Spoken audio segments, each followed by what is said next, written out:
오늘 시편 25편 말씀을 통해서 어떻게 하나님과 인격적인 교제를 나눌 수 있습니까? 라는 제목으로 하나님의 말씀을 나누었으면 좋겠습니다. 여러분, 제가 왜 이 제목을 가지고 오늘 말씀을 나누겠습니까? 어떻게 하면 하나님과 인격적인 교제를 나눌 수 있을까? 목회자로서의 저의 가장 큰 관심은 어떻게 하면 우리 성도들이 하나님과 인격적인 교제를 나누며 그 인격적인 교제를 통해 하나님이 부어주시는 사랑과 능력으로 남은 생에 하나님의 뜻을 행하며 살 수 있을까? 이게 저의 고민이고 저의 기도입니다. 여러분, 우리가 왜 하나님과 인격적인 교제를 통해 하나님의 사랑과 능력을 날마다 부음받아야 됩니까? 그 이유는 우리 주님께서 오직 아버지의 뜻대로 행하는 자라만 하나님 나라에 들어갈 수 있다고 말씀하셨기 때문에 그렇습니다. 하나님 나라에 들어가려면 주님 말씀의 기준을 보면 이제는 우리가 자기로 살지 않고 예수 그리스도 안에서 우리를 창조하신 하나님의 창조의 목적을 따라 살아야 합니다. 바로 이 일을 위해서 예수님께서 자기의 귀한 생명까지 주시며 우리의 죄를 담당하셨을 뿐만 아니라 이제는 그리스도 예수 안에서 새로운 생명을 주셨죠. 그리고 이 생명을 따라 살 수 있도록 우리에게 성령의 권능을 허락하셨습니다.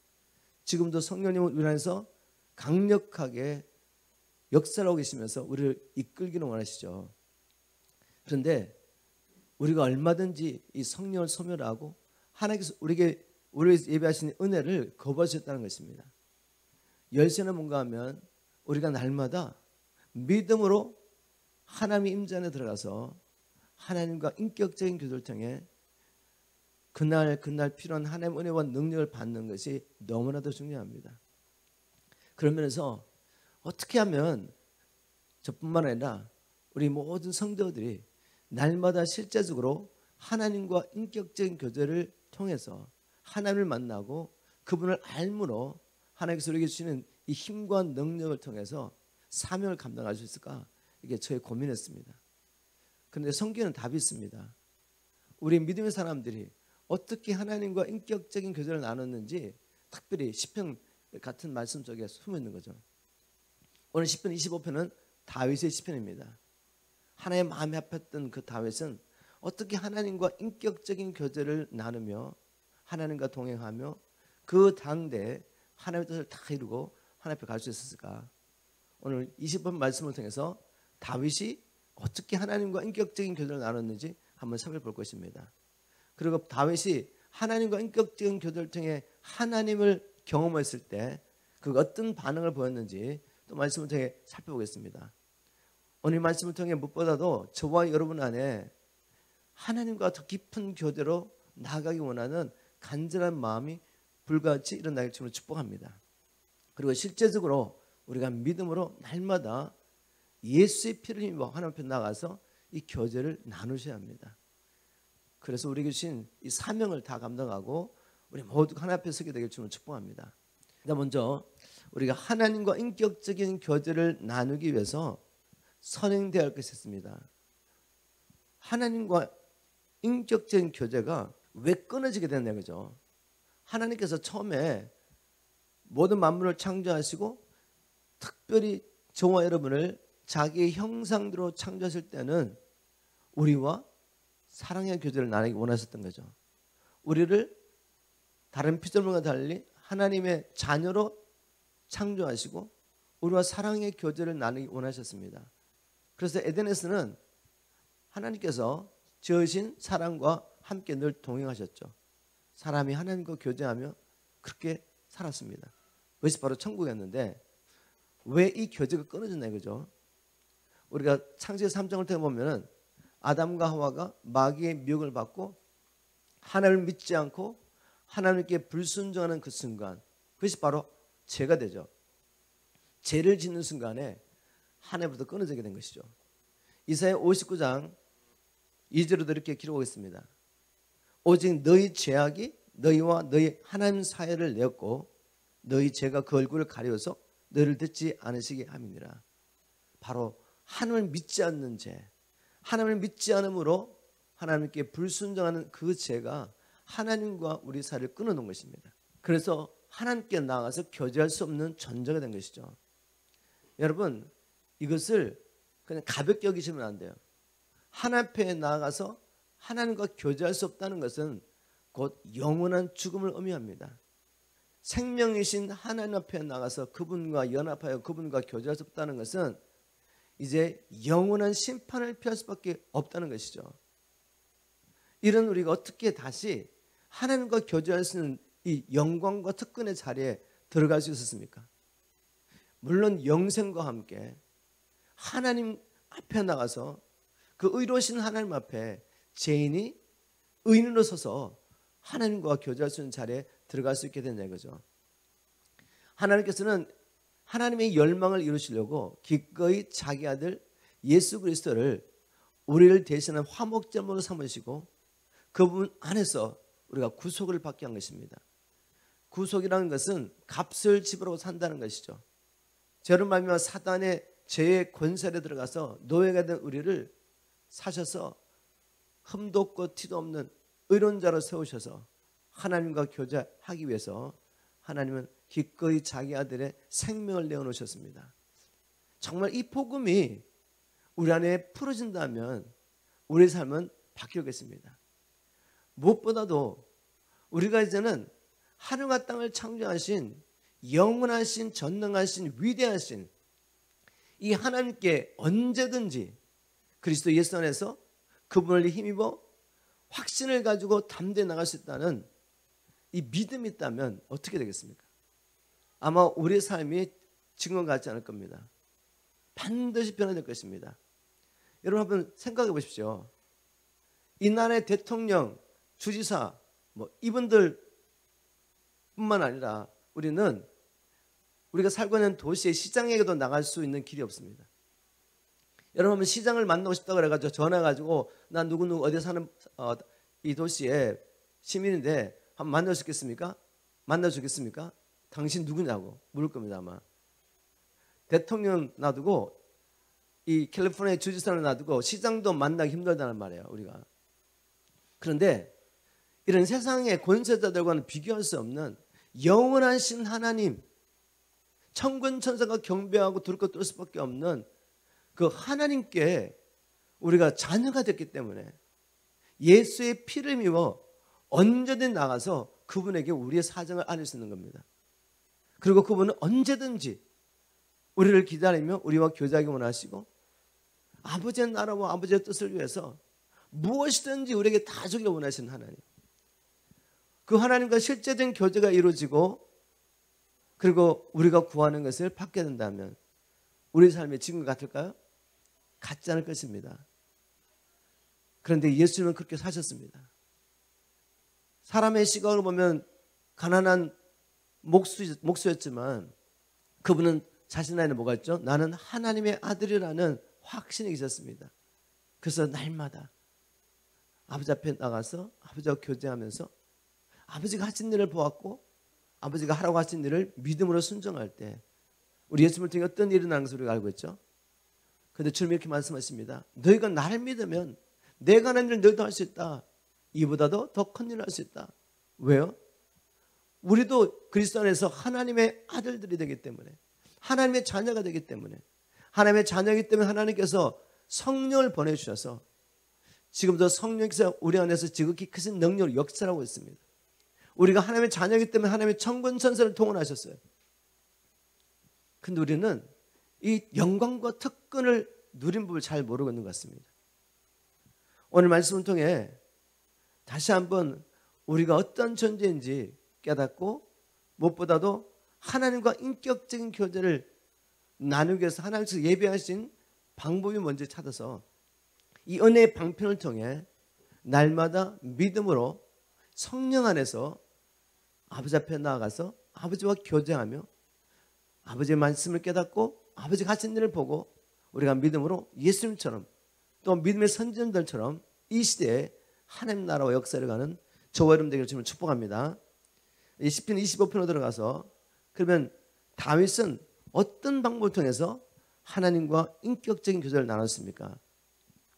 시편 25편 1절을 제가 현대의 성경 한번 읽어보겠습니다. 다른 방법이 아니라 다윗은 기도라는 은혜의 방편을 통해 살아계신 하나님과 날마다 교제했습니다. 시편 25편 1절 다윗의 시 이렇게 기록되어 있죠. 다윗의 시 여호와여 내가 주께 기도합니다. 개역성경에는 내가 아마 주님을 우러러봅니다. 여호와여 내가 주를 우러러봅니다. 이렇게 기록됐는데 현대 성경에 보니까 여호와여 내가 주께 기도합니다 라고 기록하고 있습니다. 시편 25편은 다른 것이 아니라 다윗의 기도를 자신이 기록한 거죠. 여러분 이거 굉장히 중요합니다. 내가 하나님과 교제하는 내용을 기록하는 것. 나중에 뒤에 가서 제가 이게 얼마나 중요한지 나눌 텐데 다윗의 시편 25편은 하나님께 기도한 내용을 그냥 쓴 거죠. 근데 다윗은 하나님 앞에 기도하는데 어떻게 기도했냐면은 25장 5절에 보니까 내가 종일 주를 바라나이다. 기도하는데 그냥 잠깐 이렇게 눈도장 찍고 끝난 게 아니라 끊임없이 주님을 바라보며 주님과 교통하기를 힘썼다는 것이죠. 우리가 이 바울 서신을 통해서 바울은 늘 성령 안에서 무시로 기도했던 사람인 걸 알 수가 있죠. 또 그는 쉬지 않고 기도했던 사람이었습니다.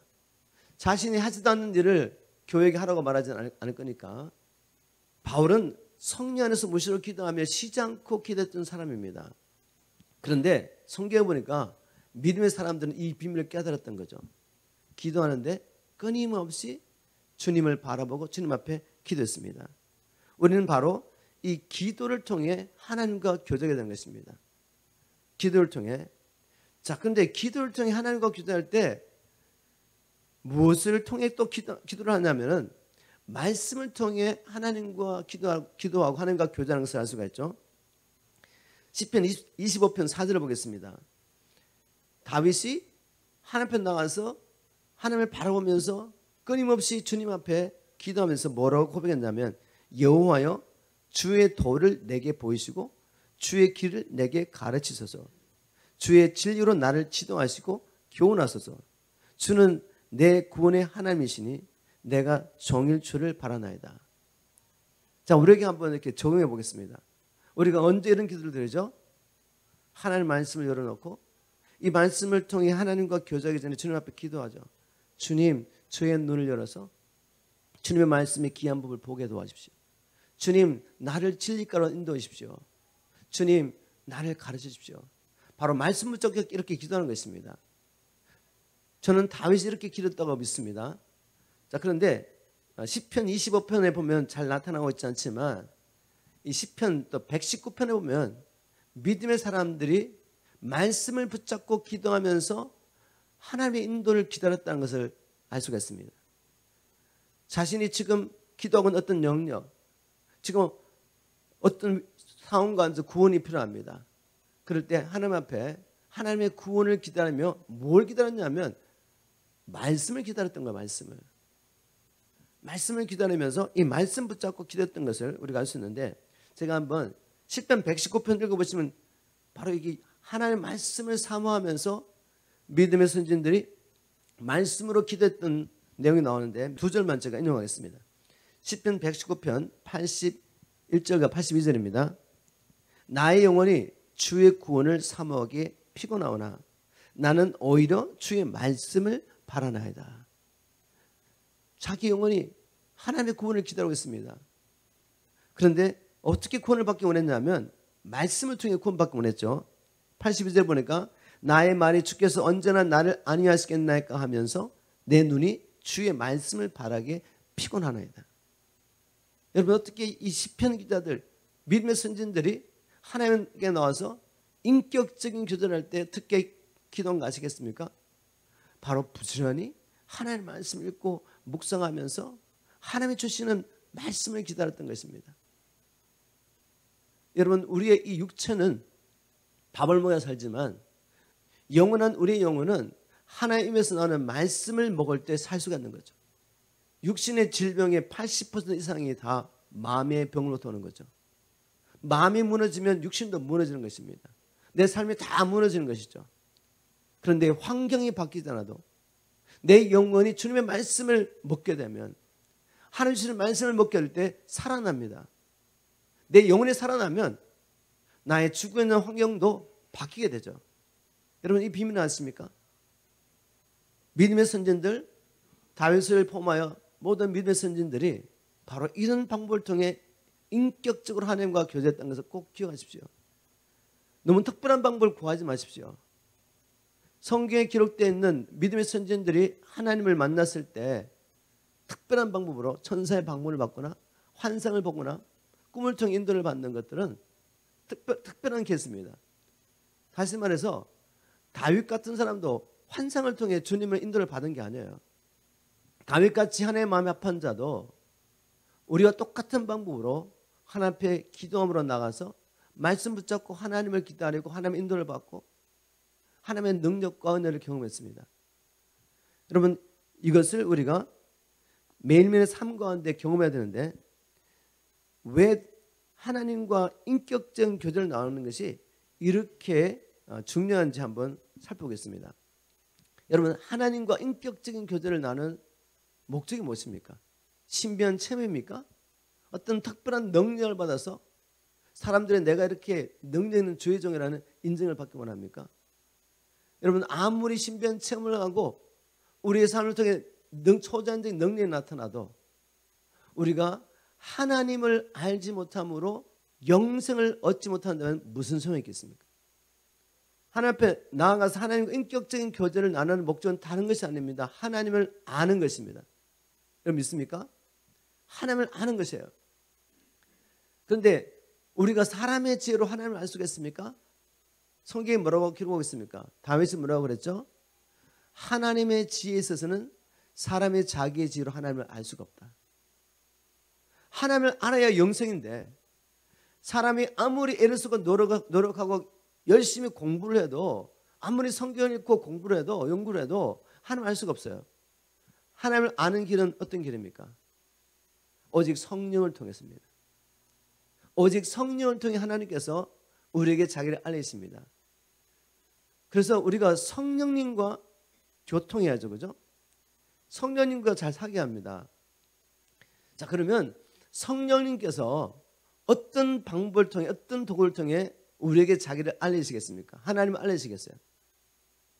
답은 알고 계시죠? 바로 하나님의 말씀입니다. 기록된 말씀. 왜냐하면 성경 66권의 모든 말씀이 성령의 감동으로 기록됐습니다. 성령님이 저자를 통해서 우리에게 주신 하나님에 대한 계시죠. 그런데 이 성령님은 또 요한복음 15장 26절에 보면 예수 그리스도를 증거하시는 영이십니다. 바로 성령님께서는 우리에게 이 모든 성경을 통해서 예수 그리스도가 누구시며 그분을 통해 우리를 구원하시고 하나님 나라 이루어가시는 이 하나님의 계획과 비밀을 알려주기를 원하시는 거죠. 그렇다면 하나님께서 이 성령께서 무엇을 통해 우리에게 하나님을 계시하겠습니까?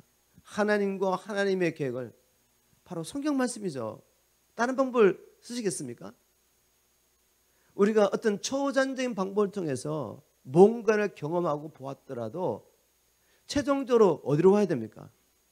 이게 정말 하나님의 영으로부터 온 것인지 아니면 미혹한 영이 나를 속이려고 보여준 것인지 결국은 말씀에 와서 최종적으로 점검을 해야 되는 것입니다.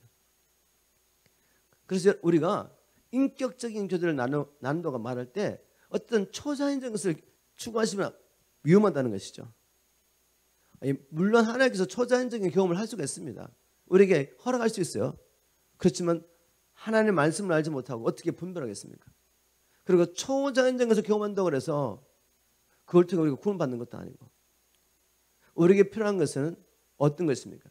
우리에게 가장 고귀한 지식은 하나님과 그의 보내신 자 예수 그리스도를 아는 것입니다. 바로 성경이 그걸 계속하는 것이죠. 우리에게 가장 고귀한 또 체험은 무엇일까? 가장 신비로운 체험이 무엇이겠습니까? 우리를 위하여 자기의 독생 주신 이 하나님의 사랑을 경험하는 것보다 더 신비로운 체험이 있겠습니까? 이것만이 우리를 살립니다. 그래서 여러분이 하나님과 인격적인 교제를 정말 삼으신다면 믿음의 선전들이 갔던 그 길을 가는 것입니다. 시간을 정해놓고 하나님 말씀 읽고 묵상하고 외우고 이 말씀을 늘 생각하며 무시로 기도하고 하나님과 교제하는 것입니다. 다윗처럼 종일 우리가 하나님을 우러러볼 수 있습니다. 하나님의 말씀을 늘 생각하고 있습니다. 바로 하나님의 말씀을 늘 생각했다는 것이 하나님을 늘 인식하고 산다는 것이죠. 그 가운데 성령께서 우리에게 말씀하십니다. 모든 환경 가운데서 말씀을 통해 그 환경을 해석하고 적용할 수 있는 은혜를 주시는 거죠. 그것이 성령 인도를 받는 구체적인 방법인 것입니다. 우리가 이제 하나님과 인격적인 교제를 나누기 위해서 말씀을 통해 기도하는 것 나눠봤는데, 또 하나님과 인격적인 교제를 나누려면 무엇이 필요하냐면 믿음입니다. 믿음인데 뭐에 대한 믿음이겠습니까? 하나님은 살아계신다는 것이죠. 하나님은 살아계셔서 저와 여러분과 교제하기를 기뻐하십니다. 우리와 교제하기 위해서 자기의 독생자까지 주시면서 죄인인 우리를 의롭게 하시고 하나님 앞에 오게 한 것이죠. 이걸 믿으셔야 합니다. 그리고 그분은 언제나 우리에게 귀를 기울이시며 우리와 교제하기를 원하시고 우리의 기도를 들으시고 응답하기 원하신다는 것을 확신해야지 하나님 앞에 나갈 수 있습니다. 그래서 히브리서 11장 6절을 보면 믿음이 없이는 기쁘시게 못하나니 하나님께 나간 자는 반드시 그가 계신 것과 그가 자기를 찾는 자에게 상 주시는 있음을 믿어야 할지니라. 왜 이런 말씀이 기록된지 아시겠죠? 믿음의 선진들도 하나님 앞에 나갔는데 하나님이 정말 나의 기도를 들으시는지 하나님의 죄를 느끼지 못할 때가 많았다는 거죠. 그런데 마귀는 속삭입니다. 하나님은 너의 기도 안 들으셔. 그래서 기도를 멈추지 말라는 거죠. 하나님은 살아계십니다. 우리의 기도를 듣고 계시죠. 그래서 믿음으로 끊임없이 하나님 앞에 나가서 하나님과 교통하고 하나님과 교제하면서 사는 것입니다. 또 제가 여러분이 하나님과의 인격적인 교제를 개발할 수 있도록 좋은 방법 하나 나누자면 다른 것이 아니라 하나님과 교제하는 그 내용들을 기록하는 것입니다. 여러분 이게 얼마나 중요한지 아십니까? 하나님과 교제가 더 깊어지기 원하시고 이 구체적으로 발전하기 원하신다면 저는 여러분에게 권면드립니다. 하나님과 대화하는 것을 기록해라.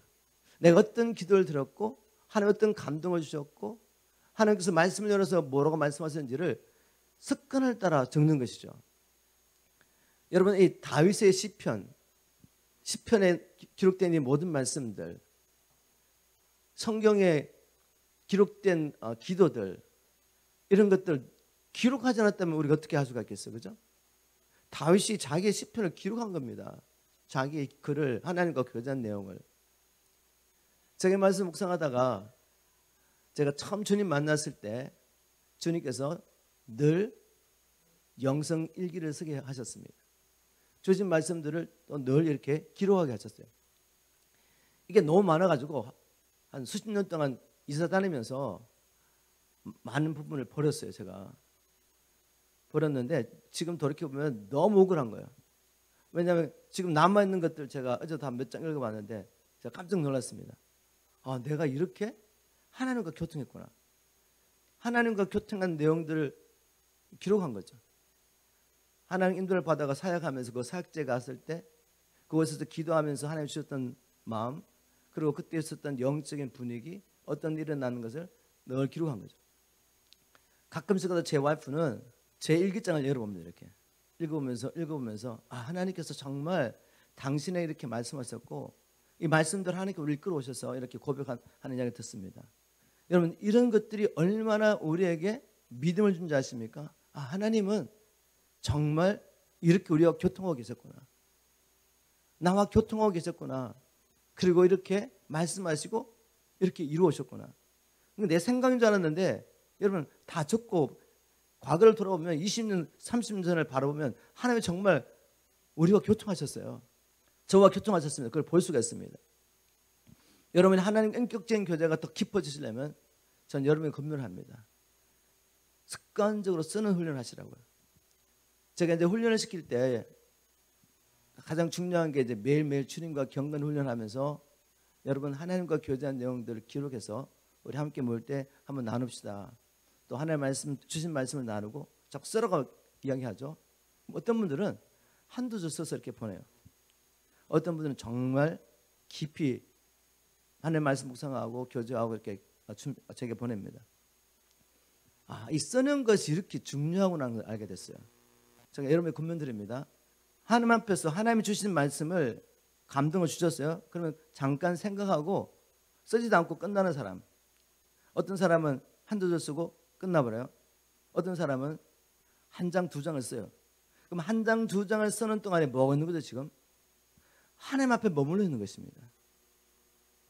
하나님 주신 말씀을 생각하고 묵상하면서 쓰는 동안에 우리는 성령님께 제게 말씀하십시오. 하나님을 바라보며 기다리고 있는 것이죠. 근데 우리는 그냥 30분, 1시간 이렇게 잠깐 기도하고 성경 보고 그냥 밖으로 나가버려요. 하나님께서 우리에게 말씀할 수 있는 기회를 안 주는 거죠. 그래서 제가 발견한 건 뭔가 하면 이렇게 말씀을 읽고 묵상하면서 이 말씀을 붙잡고 스트러글하고 또 말씀을 통해 성도들 보고 나를 보고 이 교회를 보고 세상을 보면서 고민하면서 하나님 앞에 대화하는 이 시간, 머무르는 시간에 하나님 우리와 교제하고 있구나. 내 마음을 만지시며 내게 하나님의 소원을 불어넣으시고 그 일을 감당할 수 있도록 능력을 주시는 거예요, 여러분. 그래서 제가 여러분께 권면을 드립니다. 여러분, 하나님 앞에서 머물러 계십시오. 좋은 방법 중 하나가 쓰는 것입니다. 기도하면서 쓰는 거죠. 그리고 이 말씀 붙잡고 다시 하나님 앞에 기도하는 것입니다.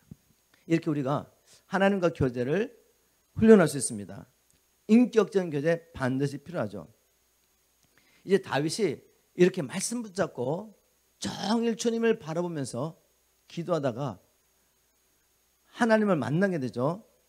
그리고 그가 하나님을 만나고 난 다음에 기록한 내용 한번 보겠습니다. 하나님 만나고 나면 반드시 하나님 말씀하세요. 즉 하나님을 알게 되는 거죠.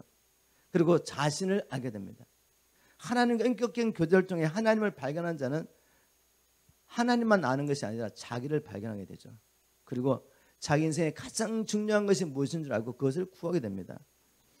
먼저 다윗이 무슨 기도를 했습니까? 기도응답을 받았는데 무엇을 구했는지 보겠습니다.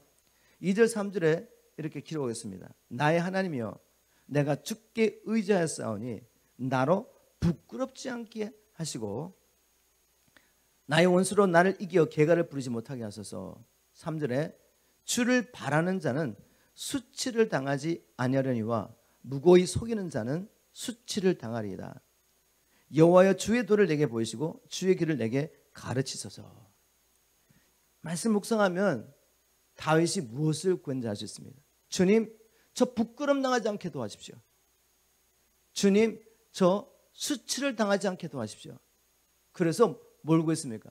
주님의 길을 보여주십시오. 여러분 그냥 지나가면 그냥 지나갈 수 있는 이야기인데 뭐 다윗이 원수하고 싸우면서 어려움이 있었구나. 물론 다윗이 표면적으로는 삶 가운데 어려움이 있고 자기를 대적하는 자들 때문에 하나님께 구원을 구할 수 있습니다. 근데 여러분 성경이 뭐라고 말하죠? 성경이 뭐라고 말했습니까? 모든 성경은 예수 그리스도를 통해 우리를 구원하시는 하나님의 구원 계획입니다. 결국 다윗이 상황 가운데서 자기 원수들의 공격으로부터 자기를 구원하려고 기도했는지는 모르지만 그의 시편을 읽어가면 그가 구했던 것은 뭔가 하면 바로 영혼의 구원이었어요. 영혼의 구원. 제가 한번 살펴보겠습니다. 먼저 부끄럼을 당하지 않게 하십시오 라는 이 말씀을 묵상할 때 생각나는 사건이 있죠. 우리 창세기 공부하신 분들 창세기 3장에 어떤 일이 있었습니까? 아담과 하와가 하나님 앞에 범정을 한 다음에 그 부끄러움을 가리려고 뭐 했죠? 무화과 나무 잎으로 치마를 만들어서 가렸습니다. 그 부끄러워하는 건 뭐겠습니까? 허물과 죄죠. 하나님께 불신하고 불순종하여서 죄와 허물을 깨달은 것입니다. 그걸 가리고 싶었어요. 왜? 그걸 가지고는 하나님 앞에 나갈 수가 없기 때문에. 죄와 허물은 하나님과 우리의 관계를 끊어버립니다.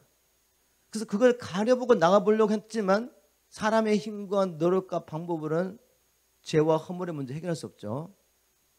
그리고 또 수치라는 이 말씀 생각할 때 묵상할 때 어떤 말씀이 기억납니까? 다니엘서 12장에 다니엘은 하나님으로부터 특별히 마지막 때에 대한 계시를 받았습니다. 다니엘서 12장에 보면 마지막 때 부활에 대한 내용이 나오는데 그 가운데 이런 말씀이 있습니다. 제가 다니엘서 12장 2절을 쉬운 말 성경을 한번 읽어보겠습니다. 그 마지막 때가 이르면 땅의 흙 속에서 잠자고 있던 많은 이들이 깨어날 것이다. 그중 어떤 이들은 영원한 생명을 얻겠지만 어떤 이들은 치욕, 수치적, 그죠? 치욕 가운데 영원히 부끄러움을 당하게 될 것이다. 바로 수치와 부끄러움 이런 단어들이 어떤 것과 관련되어 있습니까? 죄와 허물이죠. 마지막 때 우리 지금도 말씀하셨죠. 선한 일을 행한 자는 생명의 부활로 일어날 것이다. 선한 일이 무엇입니까? 율법을 온전히 지키는 걸 말하지 않습니다. 우리를 창조하신 하나님의 뜻대로 살면 그것을 하나님이 선하로 말하는 거죠. 그러나 사람들 보기에 아주 도덕적이고 윤리적으로 살며 착하게 살아도 하나님을 알지 못하고 자기 뜻대로 산 사람은 하나님은 악하다고 말씀하시죠. 선한 일을 행한 자는 영생에 불러 나오고 악한 일을 행한 자는 심판을 받게 될 것입니다. 다니엘은 말했습니다. 그 심판의 부활을 받는 사람들은 치욕 가운데 영원히 부끄러움을 당하게 될 것이다. 즉 자신의 죄와 허물의 문제, 이 수치, 이 부끄러움을 해결하지 못한 것입니다. 우리가 어떻게 이 수치를 거둬버릴 수 있습니까? 우리 가운데 있는 이 죄와 허물을 해결할 수 있습니까? 하나님의 방법, 여호와의 길, 다윗이 구한 주의 길을 내게 보이십시오라고 한 이 길이죠. 하나님이 죄인을 의롭게 하시는 의의 길, 이 길을 발견하지 못하고 하나님의 길을 믿지 않았기 때문에 그들은 자기의 수치와 부끄러움을 지고 죽는 것입니다. 영원히 하나님의 심판을 받는 자리에 들어가는 거죠. 여러분, 다윗이 그 상황진 어려운 가운데 기도하면서 무엇을 구한지 아시겠습니까? 자신의 죄와 허물을 가려울 길을 찾았던 것입니다. 주님, 나를 진리의 길로 인도해 주십시오. 주님의 도로 나를 이끌어 주십시오 라고 그랬던 거죠. 그리고 하나님이 응답하셨습니다. 어떻게 응답했죠? 다윗에게 이렇게 기도했습니다. 우리는 우리 스스로 우리의 허물과 죄 문제를 해결할 수 없는 것을 다윗은 알게 됐죠. 구원은 오직 하나님의 사랑과 자비에 달려있다. 이걸 깨달았습니다. 시편에 그렇게 나와 있지 않습니까? 시편 25편 6절입니다. 오 주여, 영원전부터 한결같았던 주의 크신 사랑과 자비를 기억하소서. 젊은 날에 이 몸이 저지른 죄들과 허물들을 주여 기억하지 말아주시고 오직 인자하심으로 나를 어루만져 주시고 주의 선하심으로 나를 기억해 주소서. 하나님 앞에 의의 길, 주님의 길을 찾다가 구원의 길을 찾다가 이 수치와 부끄러움의 문제를 해결할 길을 찾다가 그가 발견한 게 뭔가 하면 죄인인 나는 내 스스로의 경건과 내 스스로의 방법으로는 결코 이 허물과 죄 문제를 해결할 수 없구나. 그래서 기도합니다. 주님, 저의 허물과 죄를 기억하지 마십시오. 오직 주님은 영원부터 한결같이 자비로우시며 사랑이심을 기억하시고 뭘 구한 겁니까? 저의 죄를 용서해달라는 거죠. 하나님의 그 사랑과 자비로 저의 죄를 용서하지 않으면 제게는 소망이 없습니다. 이거 보고만 하겠습니까? 다윗이 하나님 앞에 기도하다가 하나님과 인격적인 교제를 나누다가 말씀을 붙잡고 기도하다가 이걸 발견한 것입니다. 놀라운 것입니다. 우리 종교 지도자들이 부흥서를 연구해보면 바울이 쓴 서신서를 통해서 하나님의 의의 길을 발견합니다. 그런데 놀랍게도 또 어디서 발견한 줄 아십니까? 다윗의 시편에서. 다윗의 시편에서 우리가 하나님 앞에 의롭게 설 수 있는 길을 발견합니다. 근데 다윗이 바로 그것을 경험할 수 있도록 저는 하나님의 섭리 가운데 밧세바 사건을 허락했다고 믿습니다. 그 밧세바 사건을 통해 그가 철저하게 하나님 앞에 회개하며 울며 침상을 적시며 깨달은 게 뭔가 하면 죄와 허물을 용서하시는 하나님을 만나게 되는 거죠. 여러분, 이거 우리가 다 알고 있는 이야기인데 이것이 성령을 통해서 말씀이 열어지면서 우리에게 깨달아지게 되면 삶이 바뀌게 되는 거예요. 삶이. 이 사랑이 우리를 살게 하는 것입니다. 하나님을 만나서 우리를 구원하시는 의의 길, 주님의 길을 발견한 자. 나는 전적으로 타락하여 내게는 소망이 없구나. 나의 어떤 경건과 기도와 노력으로도 선한 어떤 일, 사람들 보기에 선한 일도 나의 허물과 죄를 해결할 수 없어요. 그래서 무엇을 붙잡게 됩니까? 주님, 저를 불쌍히 여기십시오. 하나님의 사랑과 자비에 전적으로 우리를 의탁하며 주님의 은총을 구하게 되죠. 그리고 주님의 제 용서를 깨닫게 되면 어떻게 되겠습니까? 우리가 완전히 바뀌어버립니다. 이 허물과 죄 문제 해결하지 못하면 부활 때 어떻게 부활한다고요? 영원히 심판받을 존재로 부활해서 저 영원한 형벌받는 곳에서 영혼을 보내야 합니다. 여기서 우리를 구원하시기 위해서 주님이 어떻게 하셨습니까? 그 자비와 사랑으로 자기의 독생자를 주신 거죠. 바울에게 이 계시가 풀어진 겁니다. 다윗에게 이 계시가 풀어진 겁니다. 어떻게 해요? 하나님과 인격적인 교제를 나누면서. 우리에게 이런 은혜가 있기를 저는 축복합니다. 여러분, 이런 은혜가 나타나게 되면 우리 삶이 바뀔 수밖에 없습니다. 제가 누가복음 7장에 기록된 사건을 한번 나누면서 이 하나님께서 자신의 자비와 사랑으로 우리의 죄를 용서하시는 것을 깨닫게 될 때 어떤 일이 일어나는지 한번 나누겠습니다. 누가복음 7장에는 바리새인 중에 시몬이라는 사람이 예수님을 자기 집에 초청해서 함께 식사를 하자고 초청하죠. 예수님이 그 초청에 응합니다. 근데 그때 그 당시에 이 먼지가 많은 길을 다니면서 샌들을 신고 다니다 보니까 이제 집에 들어오면 손님 오면 어떻게 하죠? 송을 시켜가지고 손님의 발을 씻어줍니다. 근데 이 바리새인은 주님을 초청해놓고 발 씻은 물도 안 줘요. 그 마음에 주님을 향한 태도를 알 수가 있죠. 주님을 존경하는 것도 아니고 주님을 사랑해가지고 주님을 자기에게 초청한 게 아닙니다. 주님이 그 당시에 너무 유명한 분이셨기 때문에 그냥 자기 집에 부른 거죠. 그죠? 그래서 식사를 하려고 이렇게 자리를 잡고 있는데 누가 나타나죠? 그 동네에 소문난 죄인 어떤 여인이 와서 눈물을 흘립니다. 주님 앞에 눈물 흘리면서 그 자기의 눈물로 발을 적셔요. 발을 적시고 그리고 자기 머리털로 발을 닦습니다. 그리고 준비한 귀한 향유로 주님의 발에 붓는 거죠. 이걸 주님이 바라보고 있습니다. 근데 또 누가 바라보고 있죠?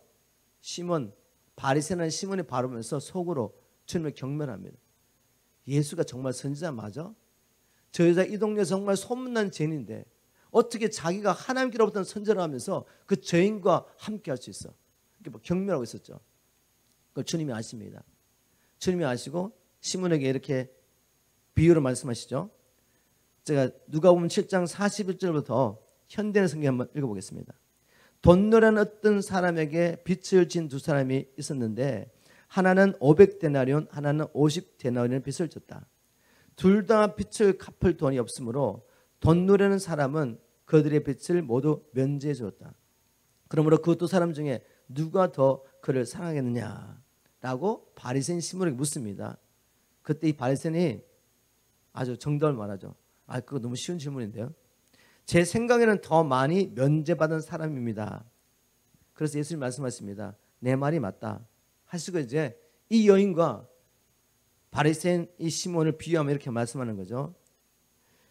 그 여자를 돌아보시며 시몬에게 다시 말씀하셨다. 이 여자가 보이느냐? 내가 네 집에 들어왔을 때 너는 나에게 발 씻을 물도 주지 않았으나 이 여자는 눈물로 내 발을 적시고 머리카락으로 닦아주었다. 너는 나에게 입 맞추지 않았으나 그 여자는 내가 들어올 때부터 계속 내 발에 입을 맞추었다. 너는 내 머리에 아무 기름도 발라주지 않았으나 이 여인은 향유를 내 발에 부었다. 그러고 내가 너에게 말하지만 이 여자의 많은 죄가 용서를 받았다. 그것은 이 여자가 나를 많이 사랑했기 때문이다. 그러나 적게 용서받은 사람은 적게 사랑한다. 여러분, 이 사건을 통해 주님께서 바리새인 시몬뿐만 아니라 우리 모두에게 특히 제자들에게 주기 원하시는 교훈이 무엇입니까? 바로 죄 용서받았다는 은총을 경험한 자는 하나님을 사랑하게 된다는 것입니다. 내가 얼마나 철저한 죄인 것을 깨닫고 내 스스로는 이 문제를 해결할 수 없어서 영원히 멸망받을 수밖에 없는데 하나님께서 나의 죄 문제를 해결하시기 위해서 나를 대신하여 독생자를 주셨다는 이 복음이 깨달아질 때 우리 안에 어떤 일이 일어나는지 아시겠습니까? 하나님의 사랑이 우리 안에 불같이 들어오는 것입니다. 그래서 이 사랑으로 주님을 사랑할 수밖에 없어요. 주님 뭐라고 말씀하셨죠? 누가 주님의 계명에 순종할 수 있다고 했습니까? 하나님을 사랑하는 자.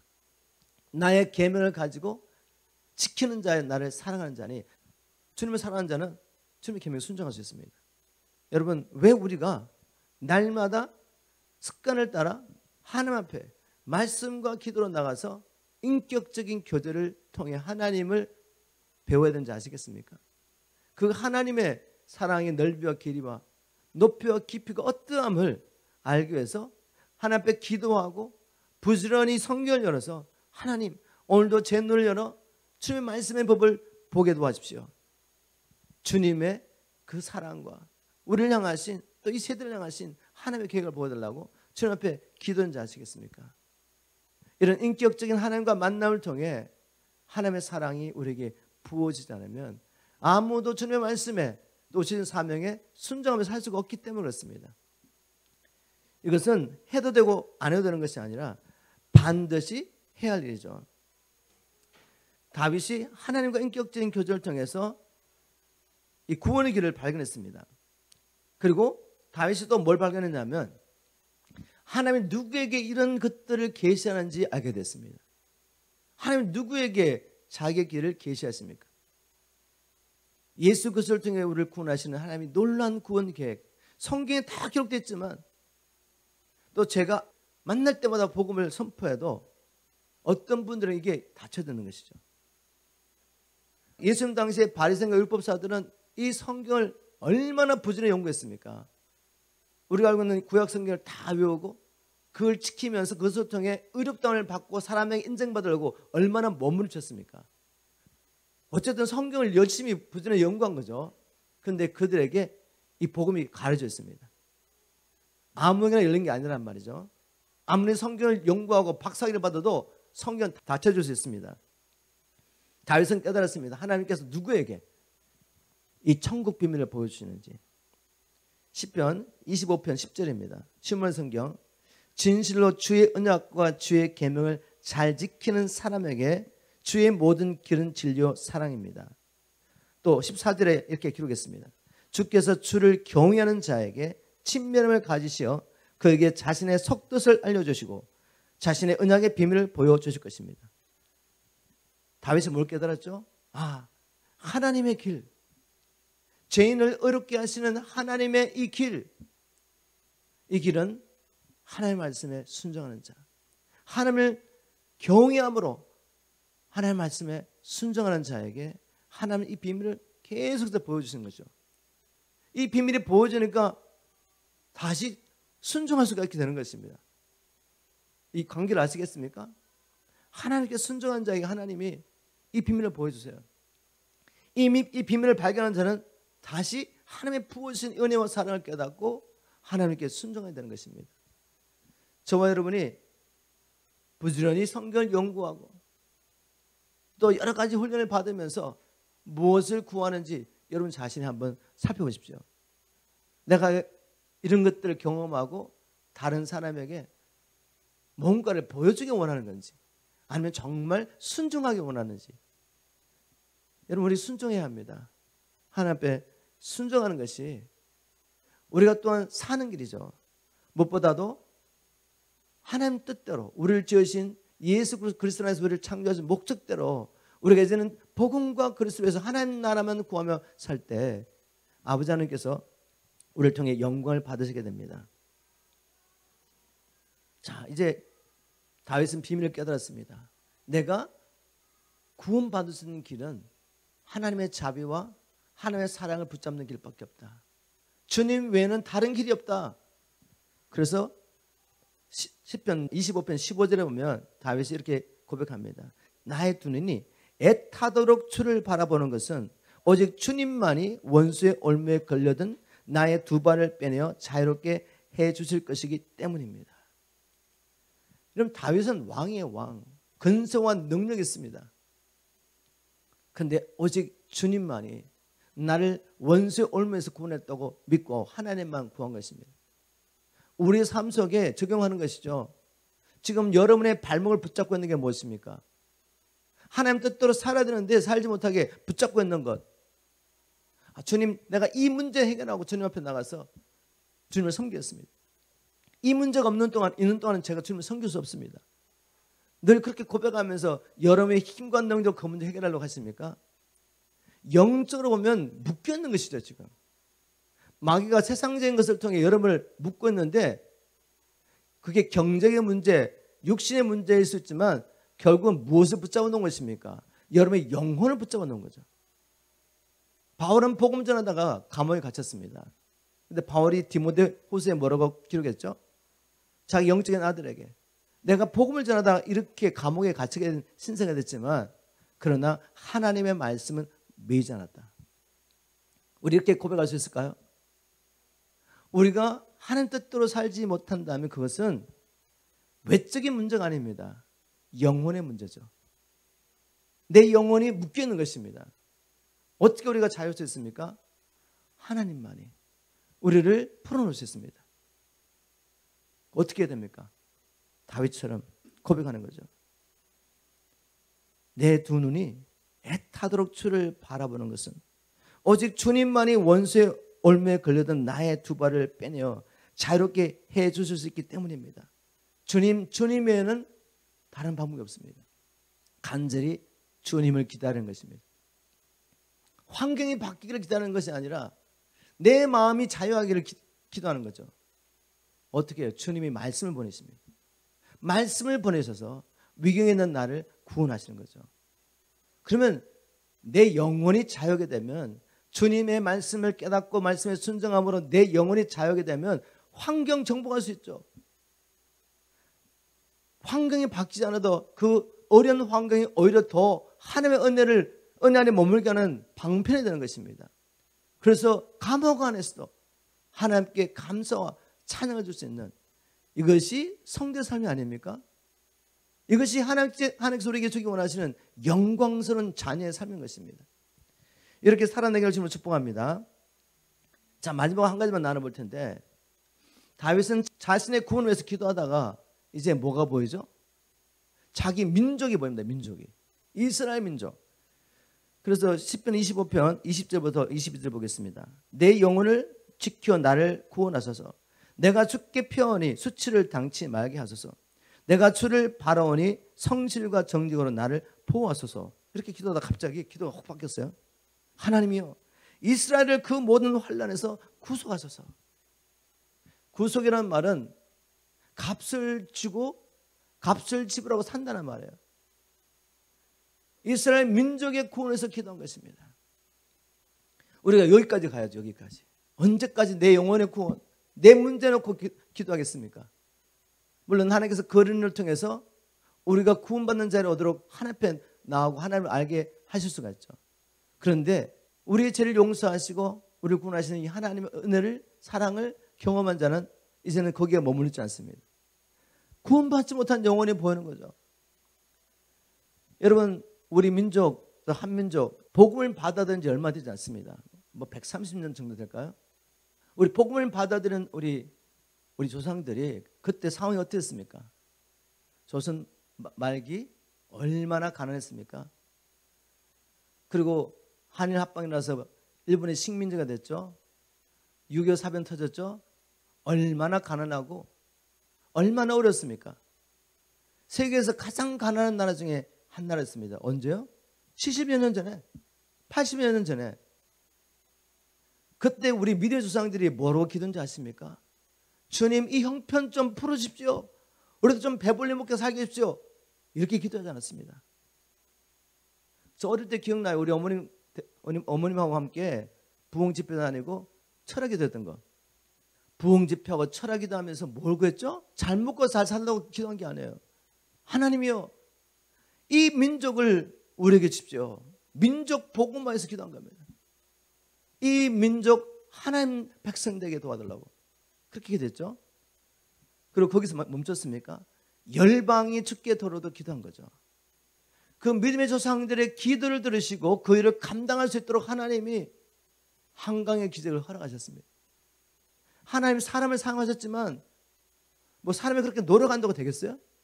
하나님이 그 기도를 드시고 민족 복음화와 세계 복음화에서 우리 이렇게 경제도 축복하시고 비록 휴전이지만 평안을 그렇게 오랫동안 허락하신 겁니다. 한국의 역사를 보십시오. 전쟁이 얼마나 잦았는지. 하나님께서 우리 부상의 기도를 들으시고 하나님 나라를 위해서 그렇게 복을 주신 거죠. 우리가 이걸 회복해야 됩니다. 우리 자녀들에게 이 역사를 알려줘야 돼요. 너희들이 왜 지금 이렇게 평화를 누리면서 살고 있는지, 뭘 하라고 하나님께서 이걸 주셨는지, 다시 우리 믿음의 조상들이 가졌던 하나님에 대한 열정과 하나님의 나라와 뜻을 위해서 생명을 바쳤던 그 헌신을 우리 자녀들에게 가르쳐야 됩니다. 물론 우리가 그렇게 살아야 되죠. 바로 그것이 하나님께서 우리에게 주기 원하시는 복이고, 이 일을 위해서는 우리가 날마다 습관을 따라 우리 예수님이 행하셨고 믿음의 선전들이 행하셨던 경건을 훈련하는 일 실패하면 안 됩니다. 말씀 뵙겠습니다. 오늘 말씀을 통해 왜 이제 우리가 하나님과 인격적인 교제를 나눠야 되는지 아시게 됐죠?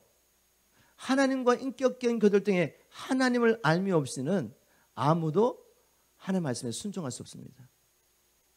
하나님의 말씀에 순종하지 못하면 내 뜻대로 사는 거예요. 그렇게 살면 어떻게 됩니까? 주님 앞에 갔을 때 나 너 몰라 라고 말씀하실 수 있습니다. 우리 정신 차려야죠. 영적으로 깨어나야 됩니다. 다른 특별한 방법을 찾지 마시고 믿음의 선전들이 행했던 동일한 방법으로 말씀 읽고 묵상하고 이 말씀 붙잡고 기도함으로 하나님과 교제하십시오. 하루 일과 중에도 다른 거 생각하지 마시고 아침에 주셨던 말씀을 늘 묵상하는 거, 생각하는 거죠. 그게 성령 안에서 무시로 기도하는 방법입니다. 그게 하나님과 교통하는 방법이죠. 하나님께서 여러분이 주시는 감동을 기록하세요. 기록하는 동안에 또한 기다리고 있는 것입니다.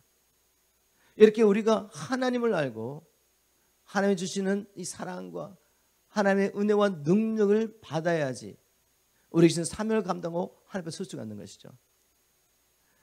다윗의 기도를 마지막으로 우리의 기도 올려드리면서 말씀을 마무리하겠습니다. 여호와여 주의 도를 내게 보이시고 주의 길을 내게 가르치소서. 주의 진리로 나를 지도하시고 교훈하소서. 주는 내 구원의 하나님이시니 내가 종일 주를 바라나이다.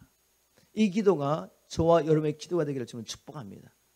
그래서 날마다 주님이 주시는 은혜와 능력으로 주신 사명 다 감당하고 우리가 하나님 앞에 서게 되기를 주님으로 축복합니다.